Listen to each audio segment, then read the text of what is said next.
ce sera de savoir, on va se poser la question de savoir ce qui est mieux entre Nirvana et le générique de C'est pas sorcier.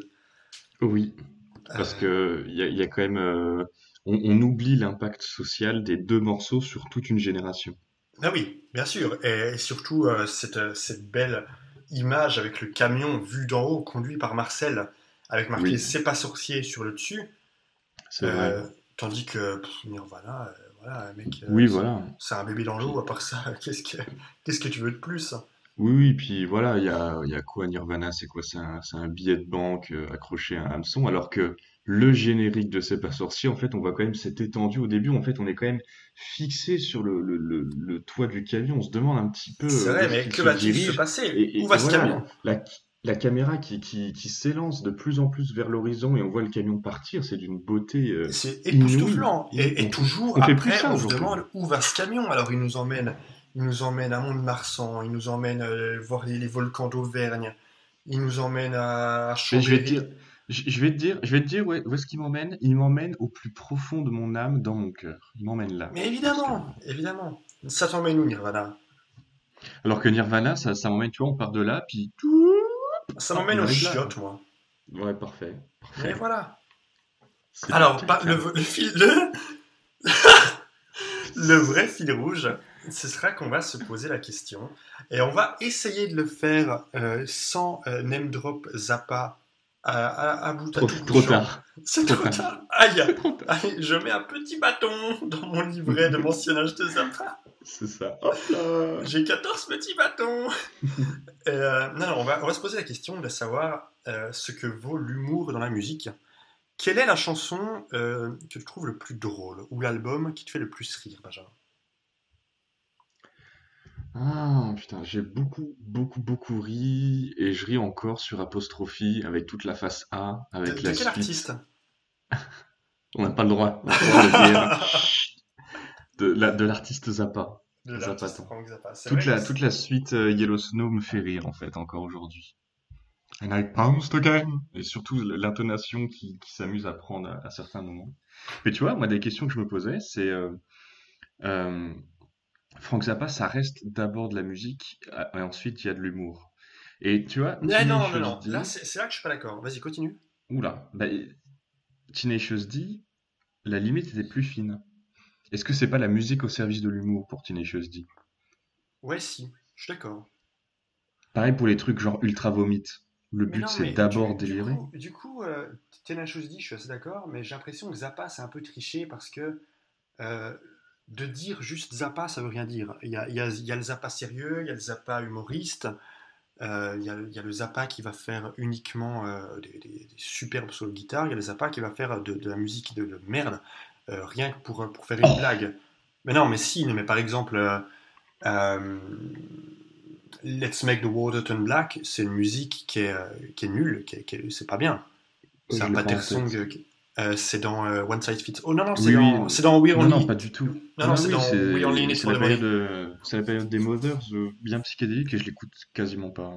Et ben ça, c'est de l'humour au service de l'humour avec une musique par-dessus. Moi, je sais qu'une chanson ou un album qui me fait extrêmement rire, c'est Alice's Restaurant Massacre de Arlo Guthrie. J'aurais adoré que tu balances un album assez sérieux, tu sais, genre. Celui-là, ah bah celui-là, il me fait bien rire, hein, avec ses ambitions à la con et son exécution complètement ratée. Tu sais. Et donc c'est Arlo Guthrie. C'est Arlo Guthrie. Non, mais du coup, ça, j'ai envie de dire, en fait, cette chanson slash album, c'est plus un sketch qu'une chanson en réalité. Non, tu Mais vois de laquelle je d'ailleurs, parle ou pas? c'est ce que je me suis dit, parce que quand je me suis écouté sa discographie, je me suis rendu compte que dans l'eau, j'avais un live et j'avais l'impression qu'en fait, c'était un stand-up. Eh ben oui, bah Il y a- c'est ça. C'est Alice's Restaurant. Non, non, c'est pas celui-là, c'était un truc après. Seconde moitié des années 70. Bah ça se trouve, c'est l'album Arlo. C'est l'album éponyme. Oui, je crois que c'est ça. Mais je crois qu'il n'y a pas genre 75% de la discographie d'Arlo Guthrie, c'était live. Bah non, pas tant que ça au final. Ah bah enfin, moi je me tu sais, je me suis arrêté à la fameuse année 1980. Ah oui, parce qu'il n'y a rien il y a rien qui est bien après. Après c'est fini. Après ça s'arrête, c'est fini. On n'en parle pas. C'est fini. Et du coup, je sais pas si c'était que des lives, mais oui, j'avais l'impression que, bah, un peu à la manière de Zappa au final, on en revient tout le temps à lui. Il y a des artistes où le studio, ça n'a pas forcément toujours de sens, et en fait, ils captent un live suffisamment bien, et puis ils le mettent sur un vinyle ou un CD, un album, quoi. Comment ça passe réellement de sens? Tu veux dire quoi par ça? Bah, la force de, enfin, ce qui fait Carlo Guthrie, c'est quelqu'un d'intéressant à écouter, c'est son côté comique. Ouais. Et son côté comique, il est beaucoup plus révélé dans un live où il y a la réaction de l'audience à ce moment-là, non?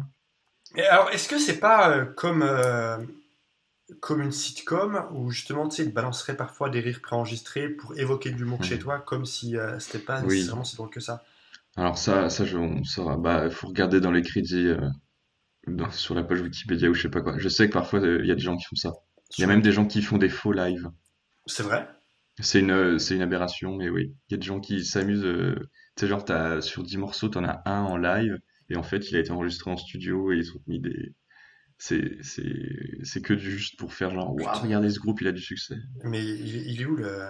C'est où l'honnêteté là-dedans? Je sais pas, j'ai l'impression que tu me juges, je suis pas responsable de ça, hein. Non, mais, C'est non, pas, mais c'est pas de ma faute. ça m'en fout d'entendre ça. Là, je suis pas content d'entendre ça. Là, j'étais parti, tu vois, j'étais content, je me dis, on va parler Appelez- d'humour, et là, tu m'énerves, Benjamin. Tu fais quoi, là? Appelez-moi le responsable! Il est où? Appelez-moi le manager. Mais oui, il y a des pratiques comme ça. Mais du coup, pour en revenir, oui, pour en revenir à l'humour. Moi, je suis pas Mais non, mais d'accord. même, vas-y. Pour moi, Même même dans les Beatles, il y a de l'humour. Oui, mais c'est d'abord la musique et ensuite l'humour, tu vois. I've got blisters on my Oh, fingers. mais Euh, Ringo avait-il vraiment des cloques sur ses doigts à ce moment-là? il me semble que c'est une histoire vraie. Il me semble que c'était réellement ça qu'ils l'ont enregistré, qu'après ils ont trouvé ça drôle et qu'ils l'ont inclus dans Helter Skelter. Et pourquoi ils ont attendu tant d'albums avant de parler de ces cloques? Euh, c'est une vraie question ou pas? Oui et non. C'est parce que c'est ma chanson préférée de Renaud en cloque. Euh, mais non, non, mais c'est parce que et Helter Skelter, c'est pas une des chansons qui demande le plus d'efforts de la part du batteur? Bah, elle m'a pas paru particulièrement. Non, pas plus que les autres des Mais Beatles, hein. comment ça? Non, mais Helter Skelter, c'est pas une chanson qui fait et qui dure genre 7 minutes? Non, Non, mais mais c'est pas putain, She mais loves you, yeah, yeah, yeah, tu vois, c'est pas ça. Il y a quand même vachement plus que bah, ça. si, J'ai c'est toujours c'est pensé genre, qu'Helter Skelter, c'est une chanson qui était genre musicalement, qui demandait beaucoup de performance musicale par rapport aux autres, qui étaient un non, peu plus elle est, chansonnettes de la elle part était du juste. boys band. Bah oui, mais voilà, elle est juste hard, mais dans le sens où ils jouent fort, leur son est saturé, et puis mais la batterie, ça reste du poum poum tchak, je crois, hein. J'ai pas Ok. de truc particulier. C'est marrant parce que du coup, tu me fais douter, mais Bah non, mais il me c'est semble c'est pas. toi, c'est toi qui as l'oreille absolue de nous deux. En plus, Helter Skelter, c'est genre ma chanson préférée. Non, mais c'est vrai, c'est ta préférée des Beatles? C'est un peu la honte. C'est l'une qui m'a le plus marqué, je trouve.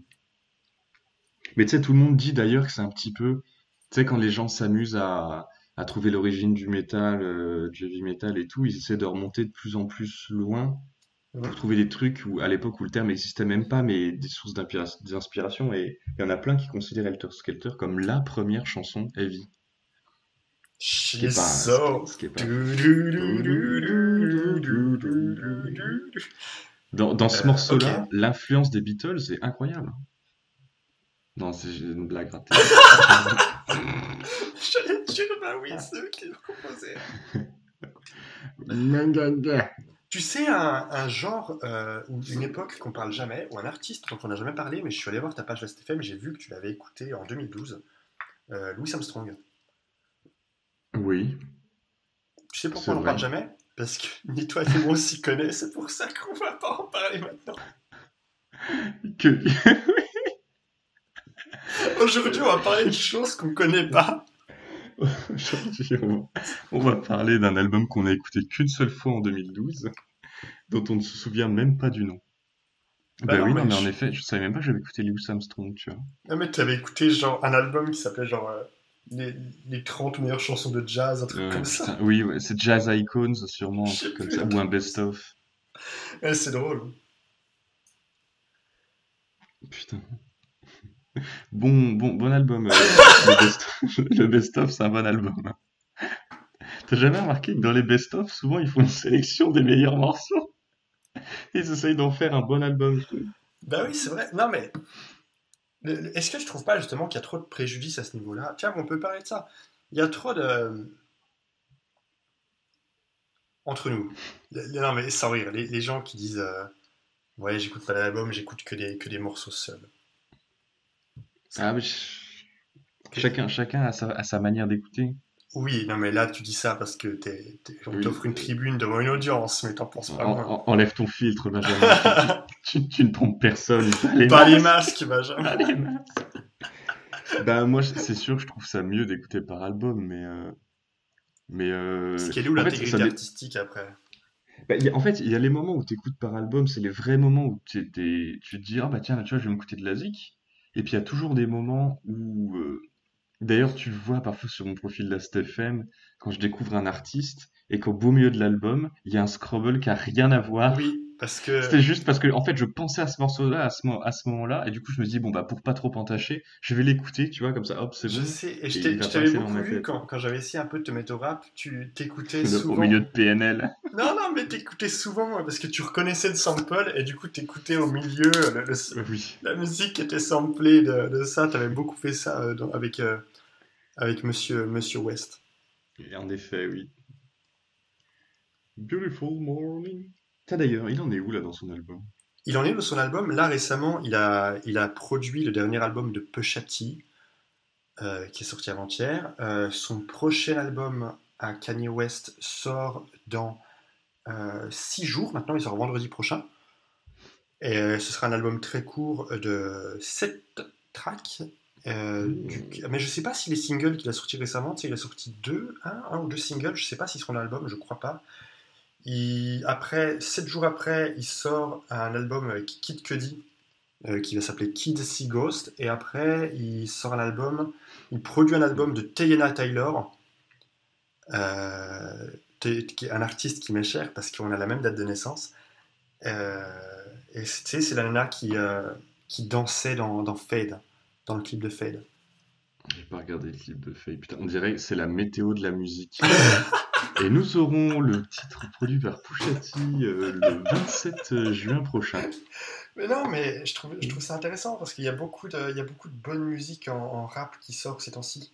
Et c'est pour ça que c'est intéressant. En plus, j'ai beaucoup envie de voir. Tu sais, j'aime beaucoup Kid Cudi. J'ai vraiment envie de voir son évolution. Si je te dis, il y a un album que j'adore, qui a été détruit par la critique, c'est Speeding Bullets to Heaven. Je t'ai déjà dit ça. Et je crois qu'il avait eu peut-être 3 sur Pitchfork, 2 par Fontano. J'adore cet album. Tu sais, c'est celui où il y a les skits de BBC Butthead. Ah oui, parce que je me suis dit, tu m'en avais parlé, mais oui, tu m'en as parlé, je crois, même aujourd'hui même Je d'ailleurs. t'en ai parlé tout à l'heure, ouais. Et, Hmm. et pourquoi je te parle de ça? Oui, voilà. Non, mais entre nous, le rap, c'est bof quand même. Mais tu vois, je trouve qu'il y a quand même plus de... Je sais pas comment dire ça, c'est pas moins grave, mais genre, c'est peut-être plus normal dans le rap d'écouter par morceau que par album, non? Oui, bah non, mais ouais, mais ça va.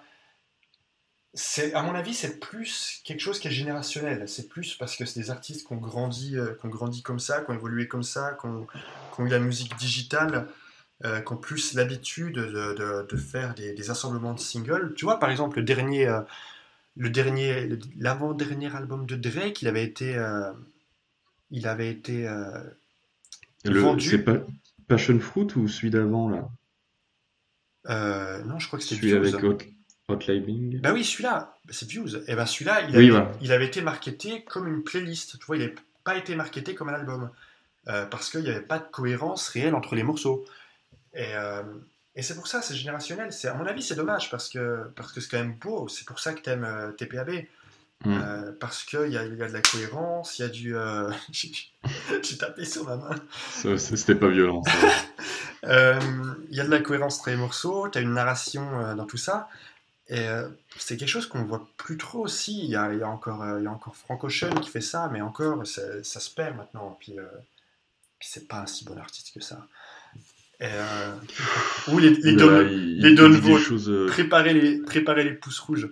J'ai le producteur au bout de la salle là qui me dit cut, cut, cut. Donc on va pas C'est laisser Larry passer ça. David, le producteur. C'est ça. Visage horrifié. Et voilà, et je trouve ça dommage. J'aimerais bien voir. Déjà, j'aimerais bien, dans la musique plus contemporaine, voir des morceaux plus longs euh, que ce qu'on a maintenant. J'ai Et des l'impression. tracklists plus orientés album. Et des tracklists beaucoup plus orientées avec une cohérence oui, que j'ai l'impression de plus trouver maintenant. Et Bah c'est pour tu ça le sais que prog c'est. c'est beau, et c'est pour ça que t'aimes le prog, parce que c'est cohérent, et que t'as l'impression de regarder un film, c'est long, Mais c'est... c'est surtout que l'album, par définition, la première raison de l'existence du principe d'album, c'est que c'est un thème à la base, tu vois. C'est cliché, mais dans les années 50, quand c'était, si je dis pas de conneries, c'est les 45 tours qui commençaient à sortir, donc Mhm. l'équivalent des albums, et ben c'est là que les artistes ont commencé, tu sais, c'est genre, nom de l'artiste, Sings, c'est genre Happy Songs ou Christmas Songs Oui, ou Famous machin, tu vois, c'était des thèmes et c'était genre, ah, cet album-là qui est plutôt triste, cet album-là qui est plutôt Pepsi joyeux et tout. Et c'est vrai que si c'est que de la compilation, de la collection de morceaux, on perd cette petite saveur, quoi. et le concept sans mauvais jeu de mots, le concept d'album concept, c'est né quand ça? Ah, oh là là. Années On 50, avait déjà 60? j'essaie de me dire le plus vieux que je connaisse. Parce que j'ai souvent entendu dire que Sergent Pepper, c'était un des premiers. Après, c'est bizarre parce qu'album concept, pour moi, dès qu'il y a un thème, c'est un album concept. Non. Parce que ça tourne autour d'un concept. Ah oui. En l'argumentation, là. Ah oui, en fait, j'avais pas écouté le mot. Maintenant, je l'ai. Ça y est, Non mais... Tu vois, je me dis, quand. Ouais mais alors attends, Tu vois, dans Sergent Pepper, il y a pas, il est où le thème?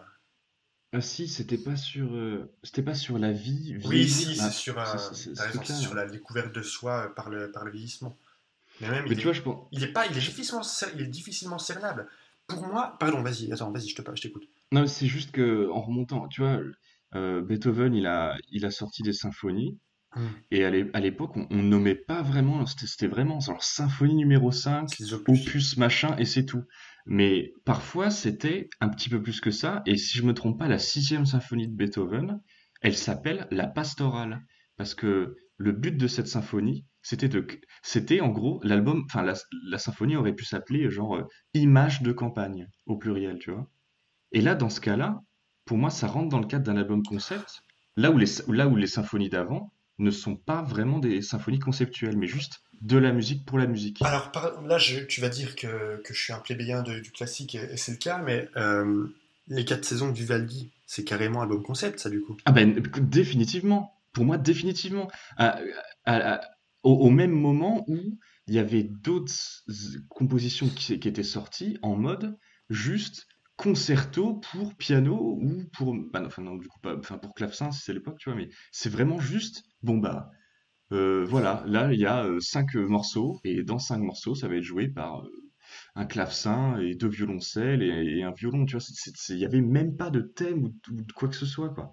Et les 4 saisons, non seulement c'est un thème, mais en plus ça s'entend. Enfin, je veux dire, musicalement, euh, enfin, les moments dans les 3 morceaux qui représentent l'été des 4 saisons, Ouais, ouais, ouais. les moments où ça devient violent et ça s'accélère, c'est les orages, en fait. C'est les coups de foudre tu vois, Hmm. c'est des images en musique. Donc, pour moi, c'est complètement un album concept.